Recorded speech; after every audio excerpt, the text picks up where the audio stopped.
won a Grammy. Man, I should have won a Grammy. Should have won a Grammy.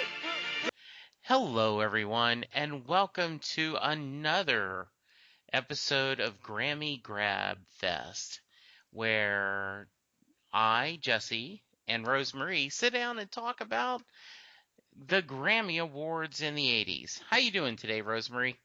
I'm doing great, Jesse. How are you? I am wonderful. Just excited that we're slowly making our way through the decade. We are up to 1987. Wow. I Where's know. the time gone? Yeah, exactly. This was, we were living in Dallas by this time. Um, Still 2 years away from Chris being born. Mm. But, so we're living in Dallas, kind of enjoying life. And how about yourself? Well, my kids were getting older and still had one going to school, and the other two were toddlers, and we'd experienced some unsettling difficulties that I won't get into, and my mother came to visit, and thank you, Brother Michael, for sending her. That was sarcasm, by the way. My mother and I very seldom ever saw eye to eye. And for her to come and volunteer to stay with me and help me with my kids while I was going through a rough patch in my life seemed completely unprecedented. So I knew there had to be some motivation behind that. So it was in the form of a guilt trip brought on by my older brother. So, but truthfully, I was glad to have her, and the kids really enjoyed being around her. And she was only there for a year, but we both agreed that that was long enough. Wow. Mm. Um, So that's a different. long time to have your mom with you. Yeah, That's because a it's never your house. right. You're still her kid. She just, if you ever had anyone out there ever had their parents come and stay with them, yeah, that whole just don't mind me, I won't get in your way, I'll just be over here in the corner minding my own business. The minute you do something that they don't like, oh, wait a minute, let me show you how to do that. It's like, well, you were in a corner. What happened? There's your corner. Go back to your corner. you know? So, yeah, so it's never really, yeah, your house collectively.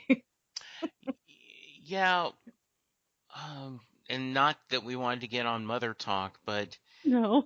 for a while there, it bothered me that my mom did not ever come visit us in Dallas, that we always had to go visit her. Mhm. Um, and before she got older, this Yeah, is, right. you know, 10 years ago or so. And, um, but, the third time she came and visited, I realized, and I even told Linda, I said, she's so much better in her element. And also, she's not used to being away from her house, and she just doesn't understand. Um, Y'all don't have any dishes. Well, yeah, we do because we don't cook the way you cook, and she did not know what a dishwasher was, and I don't mean that. I mean that a little sarcastically, but Yeah. she kept stacking dishes, dirty dishes in the sink. I'm like, just, and you can't tell your mom anything, right? You can't say, No, look, mom, no. um, so it was interesting. So we now go visit her. Yeah, it's easier that way. Truly is. It truly is. Well, bless you for putting up, and I'm glad she was there to help you, but I know that was tough. Yeah, yeah. Now, I have to ask, and then I promise we're going to get off parent talk. Um, have you had the discussion that Linda and I have had with Chris? We've told our son, look, if we start acting like you're Mimi, I want you to tell us, okay? Because Yeah. I'm sure she doesn't know she's acting like that. And he No. goes, "Oh, don't worry. I have and I will." Yeah. Yeah, I've had that my daughter uh will say something to the effect of like, better watch it. Grandma's channeling great grandma right now. That's Like, funny. oh, okay, sorry. That is pretty funny. Yeah. Yeah. And I do know everyone will channel their parents one way or another. It's inevitable. It just you are. You do that. And you. It That's is. who You it just can't help it. For is. the good and bad, Good right? and bad. Mm, Yes. I still, if the phone rings past 9 o'clock at night at my yeah. house, someone better be dead. Well, yeah. Or you want to know, what's wrong. Right. That's I mean, immediately. Yeah. And yes, then see, now it's text messaging. So it's just like, yes, and are you texting me at 11 o'clock? What's going on? I'm in bed sleeping. and I understand that a little bit more, especially Yeah. now that we don't have a house phone. We've Yeah. gone just like many people. You just don't have a landline anymore. But Yeah. for the longest time, and I had friends that were raised different. Like they'd call at 9:30 at night, not just to visit, just to catch up. And I'm like, okay, at our house, the phone did not ring. Very quickly, my Hmm. friends were told, yeah, you don't need to be calling here that late. Mm, Um, so anyway, that was a nice little tangent. Uh, yeah. yeah. Okay, let's start as we do Yeah. with new artists. The Mm-hmm. nominees were Breakfast Club, not the movie, Mm-hmm. Swing Out Sister, Mm-hmm. Terrence Trent D'Arby, Cutting Crew, and Jody Watley. Yeah. Rosemary, anything stand out to you? Well, they all kind of do actually. Um, I became, the more I watched the uh, music videos on MTV and VH1, the more I started to become a kind of an Anglophile. I really liked the British new wave and new romantic, and I think the Brit always had a certain flair to their music. It seemed a bit more interesting, and then they always have those amazing accents too. So, um, I liked Swing Out Sister.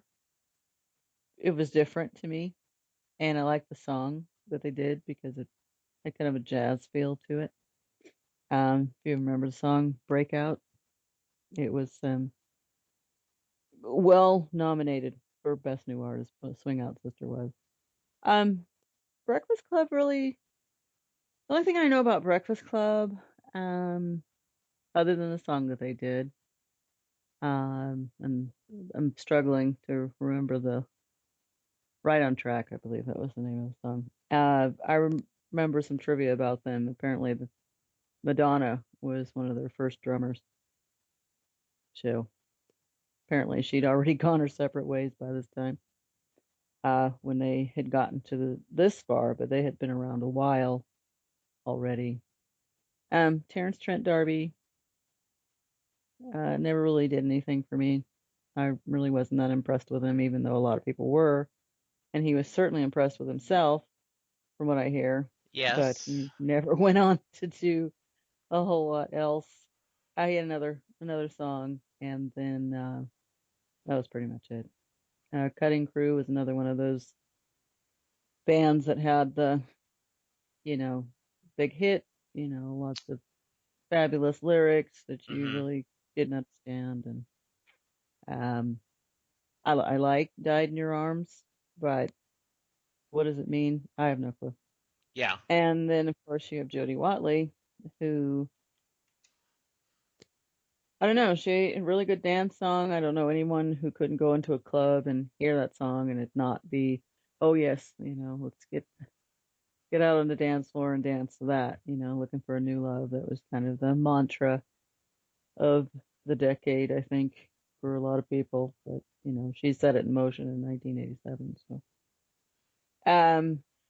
that was pretty much my take on Okay. the new art nominees. Yeah, I do not have a strong feeling on any of them.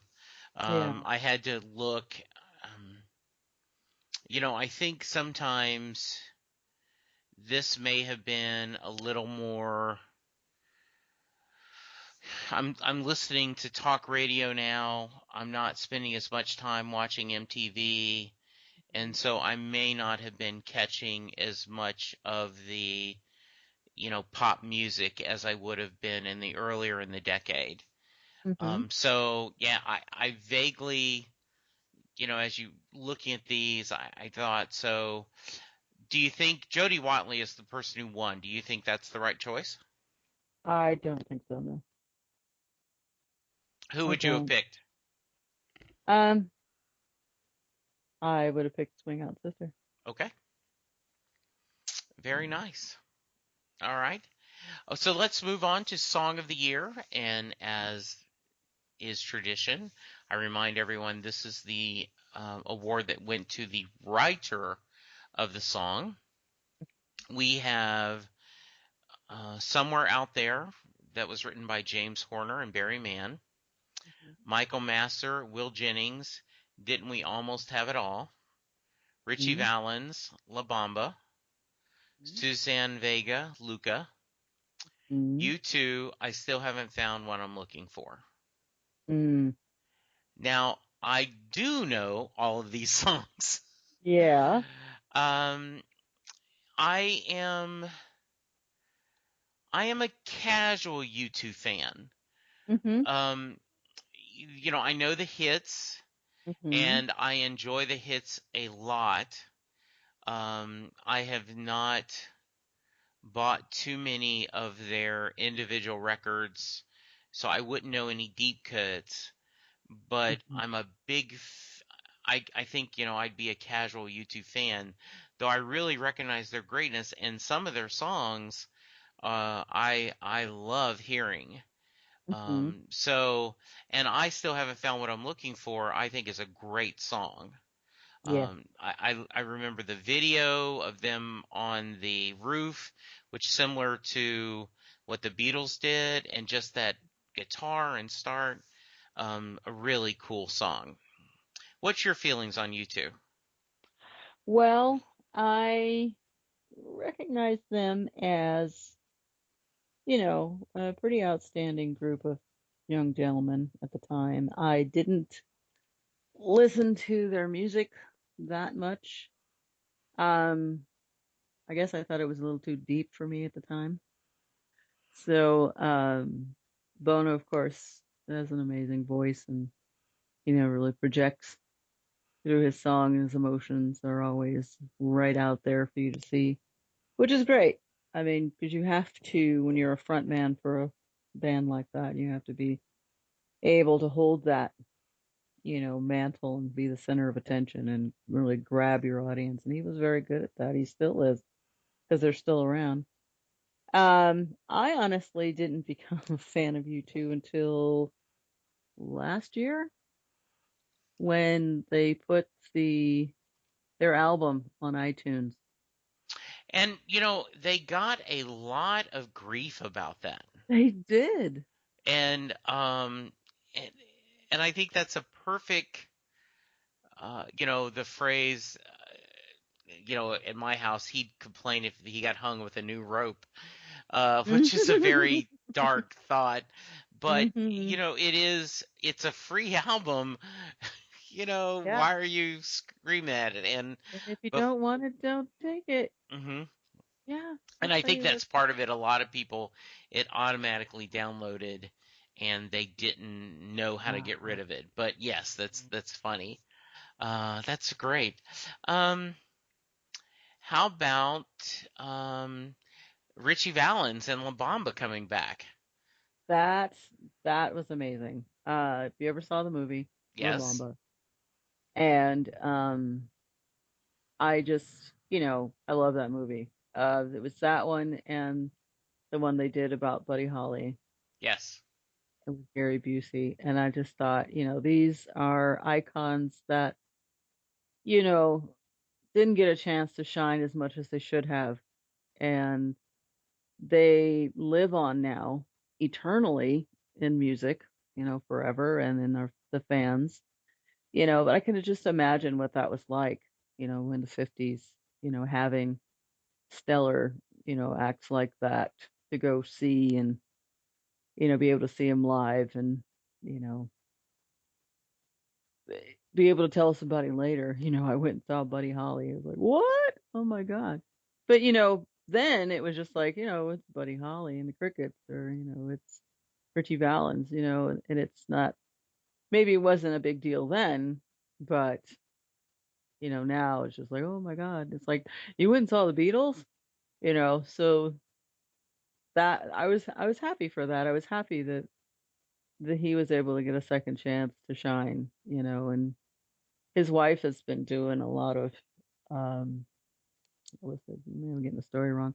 His family, I should say, has been doing a lot to keep his memory alive, and the fans have just really like latched on to that and supported them, for everything, that they're trying to do. And it's just really heartwarming to see, them relived like that. So that was cool.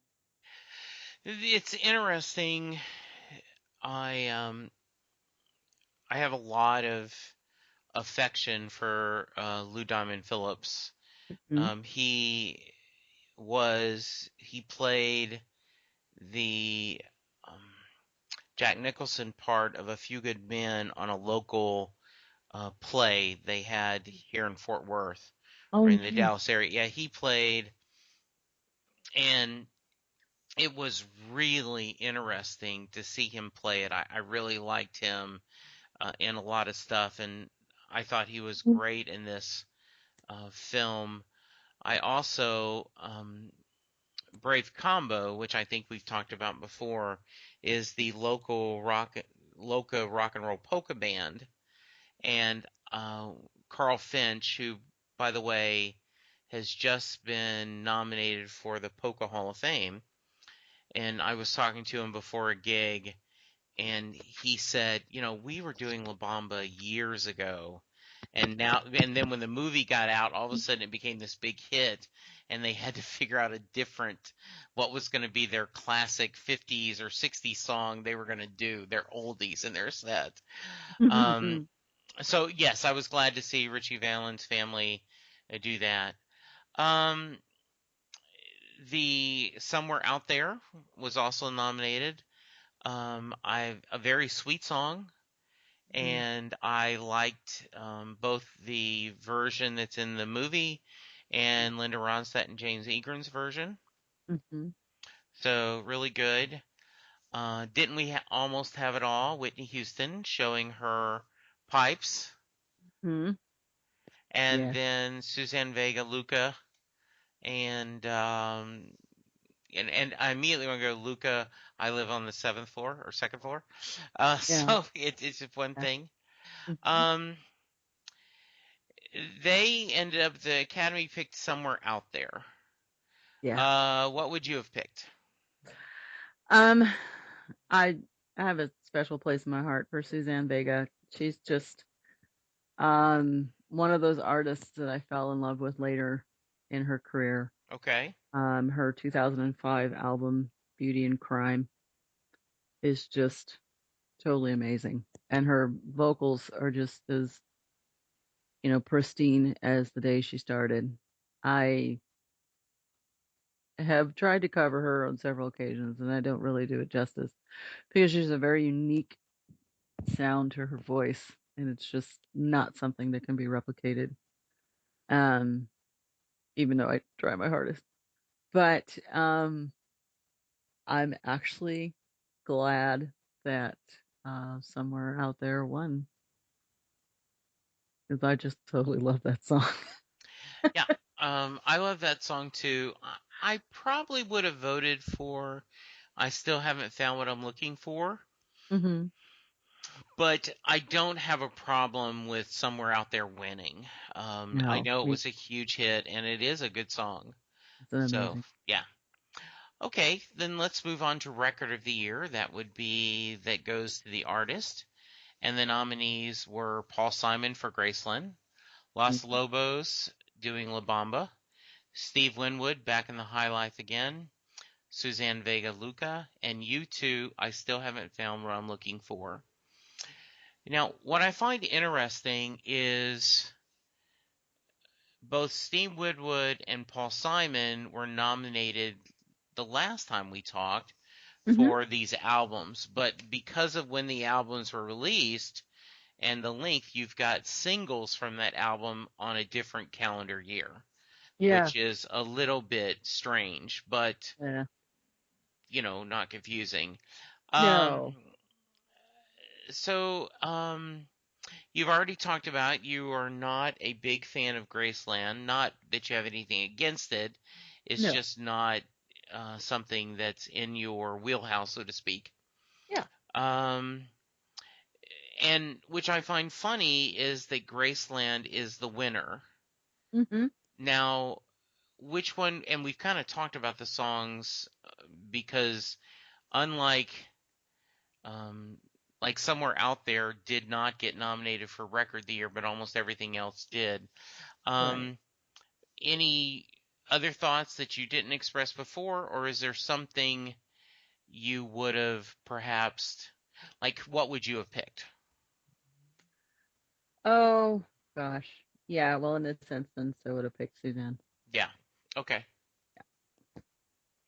I really like Back in the High Life again, but I Yeah. think I would have gone to you too. I would have had that I would have helped make the sweep. Right. So let's go on to the user album of the year, and the nominees were Whitney Houston, Whitney, Mm-hmm. Prince, Sign of the Times, Michael Jackson, Bad, Dolly Parton, Linda Ronstadt, Emmylou Harris Trio, Hmm. U2, The Joshua Tree. Go I ahead. I love um, Linda Ronstadt is someone who I had a crush on back in high school. They'd have there would be pictures of her, and I had a poster on her on my wall. Hmm. Loved her music. Just had a major crush on her musically, and she was to me so sexy, was just Hmm. amazing. Um, Growing in a house full of country music, Hmm. we loved Dolly Parton. Would Oh watch the yeah. Berto Wagner show with Dolly Parton, Mm. and Yeah. then Emmylou Harris, which a voice. So I love that trio album. I love those three icons of Hmm. female recording artists getting Hmm. together and performing. So I was so happy it got a nomination. Yeah. Not surprised it didn't win, but I just Yeah. thought that was greatness. Right. Definitely. That was a very strong female led album, and each one of those women in their own right, deserves to be there. Yes, absolutely. Um, and now how about let's talk about Bad. Okay. Um, I think Bad is what a lot of people thought Thriller would be Yes. because it was a hit, but it Hmm. wasn't as big as a hit as the previous album. Right. And I don't know if people were disappointed or not. I know that, and we have talked about this, Hmm. when Off the Wall came out and was so major and such a Hmm. huge success that no, I don't think anyone thought that Thriller would be able to equal its success, and it did even bigger. Right. So I don't know if people were okay, well, Bad will be even bigger at all. Hmm. Do you have any thoughts about that album? I remember taking off. Well, I took my lunch break, and mind you, if you knew when an album was coming out, it wasn't because you saw it on the internet or you got an email or anything. You either had to read Billboard magazine or you had to be at the record store where they had the posters up, so to know the day that Tower Records had this album out by Michael Jackson, the new Bad album, I ran over on my lunch break and picked up, and I brought it back, and I had a little what did I get on a CD? I'm trying to think. There was cassette, and then there was CD. I don't remember. It was some type of. It was one of the two players. I don't think I got a CD. I think I got the cassette, and I put it in my cassette player, and I remember listening to it while I'm at work, sitting at my desk, and everybody's coming in and going, "What are you listening to?" Michael Jackson's new album. Oh, you got the new Bad album. Oh my God. What's it like? What's the first song on it? And it's just like, shh, be quiet. Listening. It's awesome. I'm not telling you nothing else. Go away. So I didn't really notice that it wasn't as good or it was better or any of that. It was Michael Jackson, and Michael Jackson had a new album, and I literally could not wait to listen to it. So, of course, later on, you think, okay, well, maybe it wasn't Thriller, but it was bad, So, yeah. So I enjoyed it. Yeah, I agree. And I'm sure people were disappointed that it did not reach the level, but I think that sometimes it's unrealistic the way people keep expecting things to get better and better and better. Well, yeah. I mean, but Mm, it's, that whole, I don't know, we want it to because we want it to. And we all yeah, have our favorites, and we all say, okay, well, this next album is going to be awesome, yeah. kind of a thing. Just like we have our favorite teams, and like, yeah, well, we lost this season, but you wait till next season. We're going to clean up. It's just that anticipation and that loyalty that keeps us coming back. Hmm. Whether it's baseball, football, music, whatever. Yeah, So. yeah. I totally agree. Okay, let's talk about Prince Sign of the Times.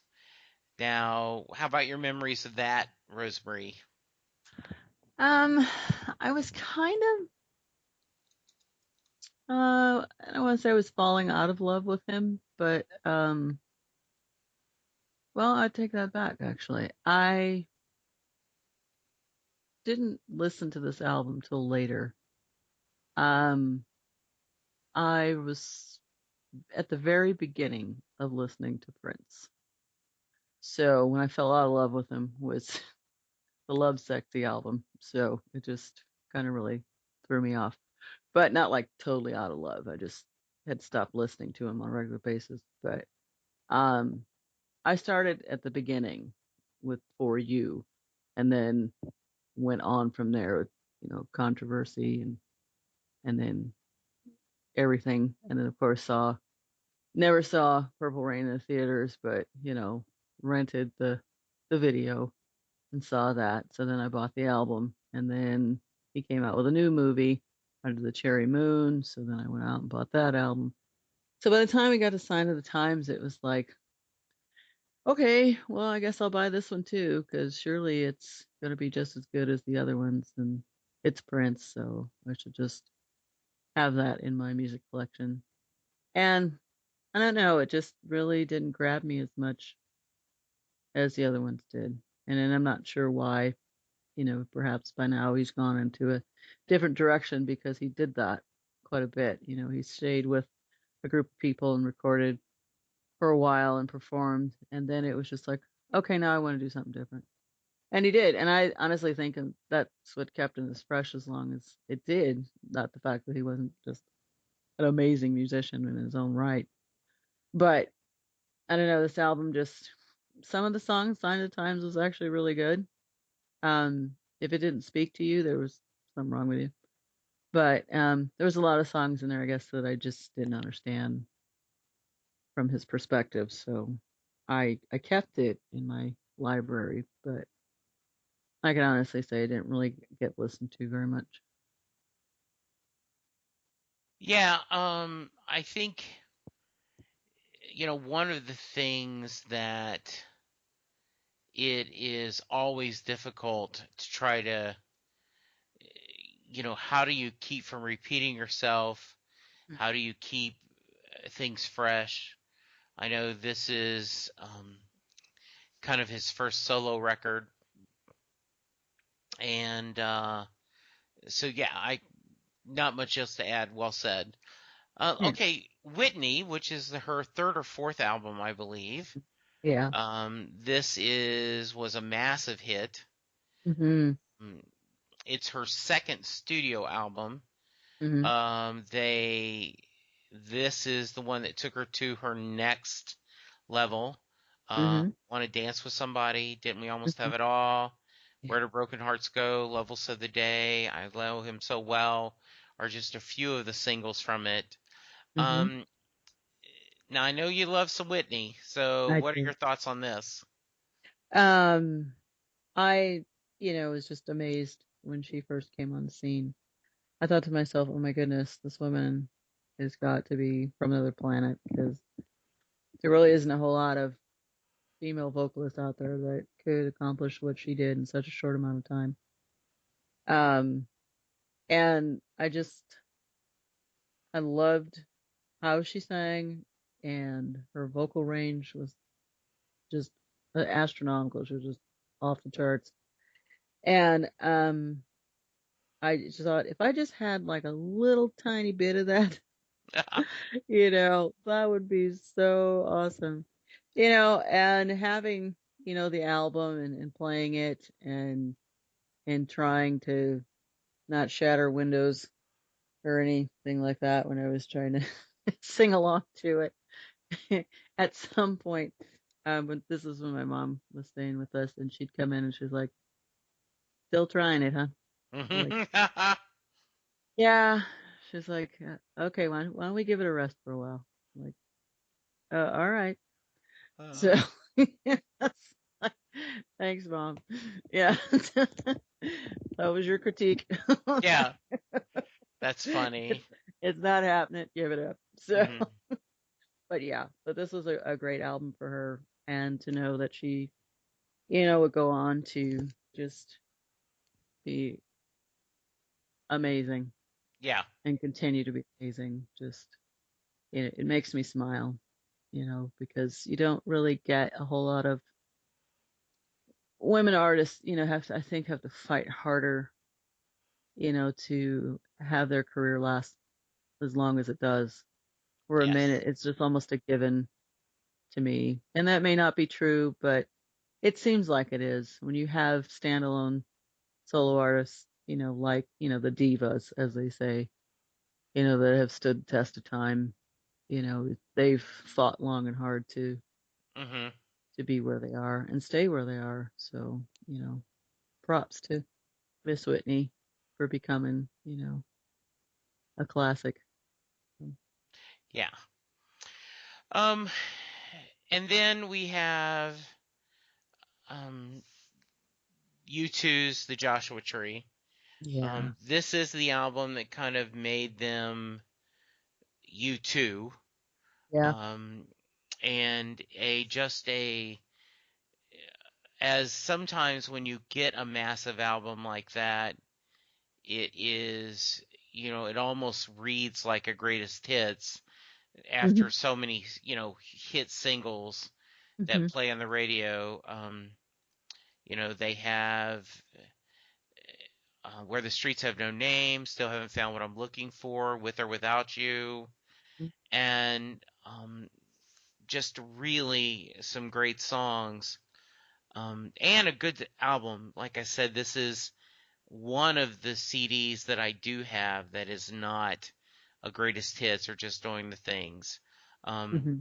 a lot to do with their um, it. I've read that this is a lot to do with their touring the U.S. and what their thoughts on it, and so was very successful for them. And there are songs they still play today. Yeah. Um, I watched they talk about some of the greatest Super Bowl um, shows of all time. Mhm. And being a, Springsteen fanatic, I Mhm. immediately go, well, Bruce Springsteen. There's Mhm. no doubt. And Yeah. then I watched Prince's, and then I watched U2, Mhm. and as much as my Springsteen bias, Mhm. this happening right after 9/11, Yeah. and Bono talks about um, when we want God's spirit to come down to us, um, we play where the streets have no name, and it comes. That's my Uh, Bono impersonation. And it is a powerful moment when they're showing the mhm. names of the victims. And um, so they certainly, I think this was a good pick. The Grammy picked that as the best album of the year. Yeah. What do you think? Well, like I said, I have to go with my original thoughts. I knew you two were going places, and I knew they were destined for greatness. So it was going to happen with, whether I wanted it to or not. So, um, truthfully, I would have voted. I would have given it to Whitney. Be honest with you. Yeah, no, I understand totally. Yeah. And I think that's a fair, I mean, that is a massive album. Yeah. And so I don't think you could have gone wrong having that as the winner. Right. But Rosemary, I have to talk about the greatest, um, I guess, cheat, the what was unjust Okay. of this year's awards.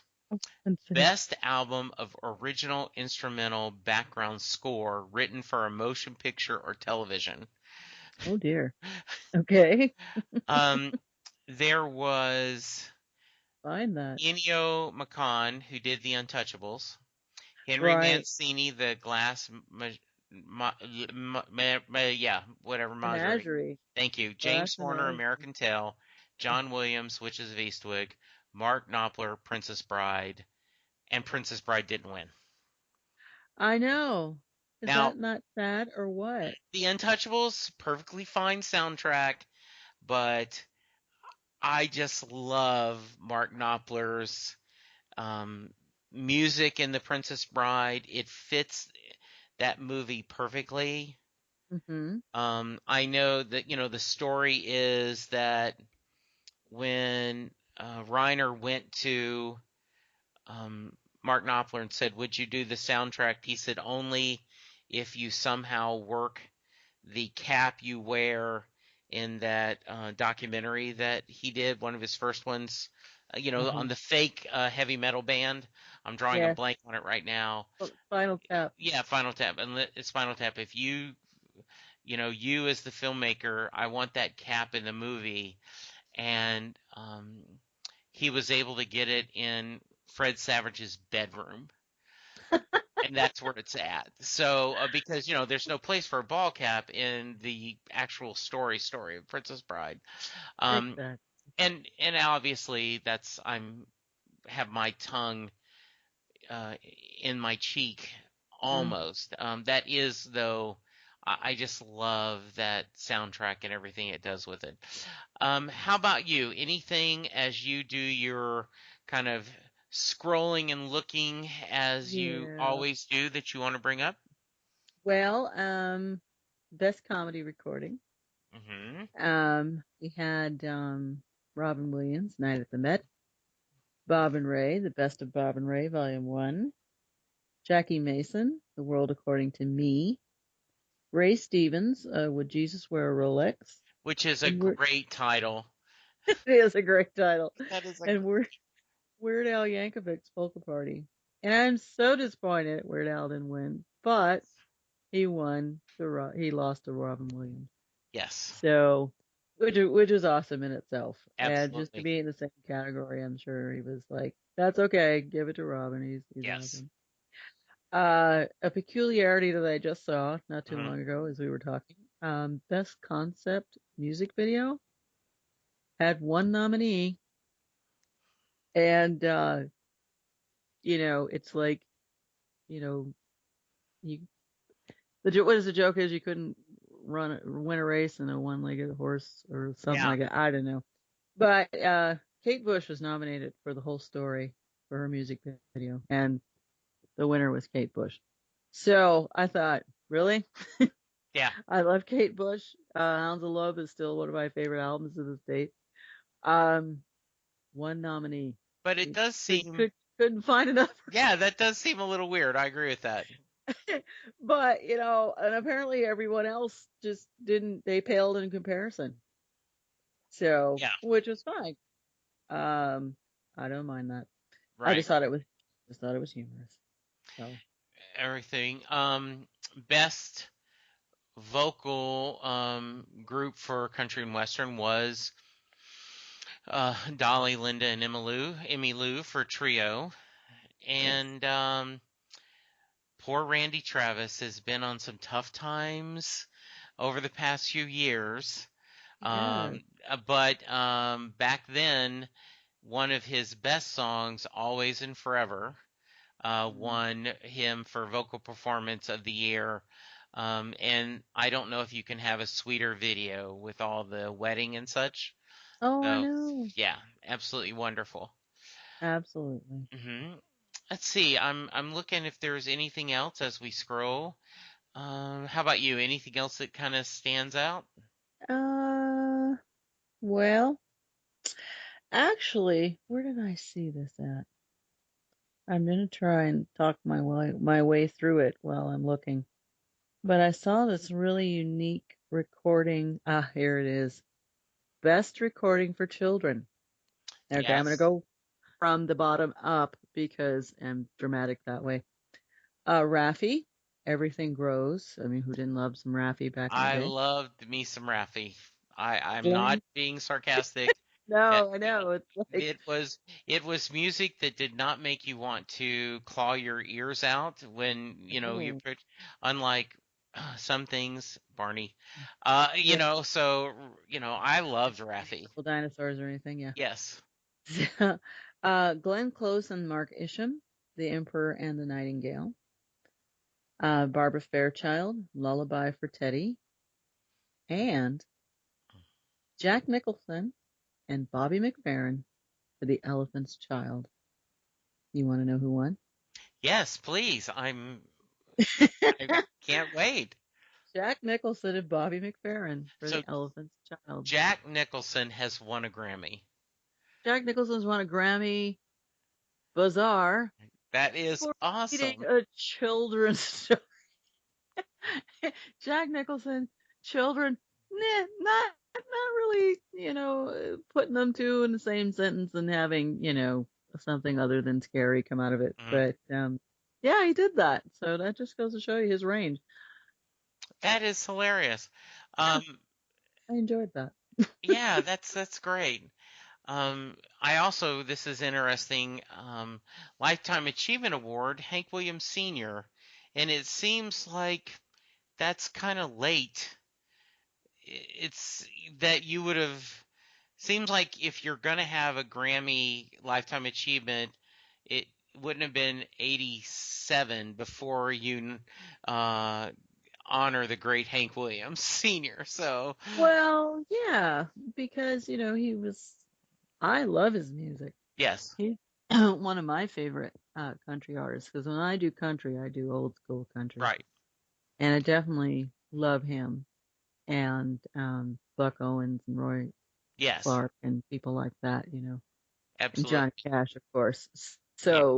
So, for him to finally, be recognized, for Lifetime Achievement. And I'm sure they've done this before with other Yeah, people. and I think if you can only pick one, um, I mean, look at Billie Holiday's on there yeah, too. yeah, exactly. So, Way further back than him. right. So Interesting. Good. All right. I think that is it. I think We kind of so. cover. So Rosemary, if they want to contact you to maybe talk about um motherhood or singing Whitney Houston and rattling the windows, how can they reach? Yeah. Well, if they want to talk to me about Whitney, let's see. I'm at 80's Music Girl on Twitter. I am 80's Music Girl on Facebook. That's a fan page. And I am 80's Music Girl on Instagram. Very nice. And I am at Jesse Jackson DFW on Twitter. I also on Facebook, and Jesse Jackson in Louisville, Texas. You can hear me on Set Lusting Bruce as we talk. And also, I wanted to give a plug out to 80's Mixtape. They are part of the 80's Reboot Overdrive channel, and it is always fun to hear the guys talk about albums of the 80's. They put a little more emphasis on some of the harder rock, Yeah. but it Their is. heavy metal series is doing really well right now. It is, and so I just think that's amazing. So wanted to give a shout out to them, and we always appreciate you, Dave, letting us play on your channel. Definitely. We are getting there. Here we are. How We are, many more years we got? 3? yeah, I 2? think so. Yeah, Awesome. yeah. So I appreciate it. Then we'll find another reason to talk. Absolutely. Like we always do. Exactly. But for now, we're going to thank you guys, and we'll talk to you soon. Bye. We hope you've enjoyed this show. This podcast is part of the 80's Reboot Overdrive channel on Southgate Media Group. You can follow us on Facebook on the 80's Reboot group page. We're also on Twitter and Tumblr at 80's Reboot. We invite you to check out all the wonderful podcasts and blogs available at southgatemediagroup.com. And thank you for reliving the 80s.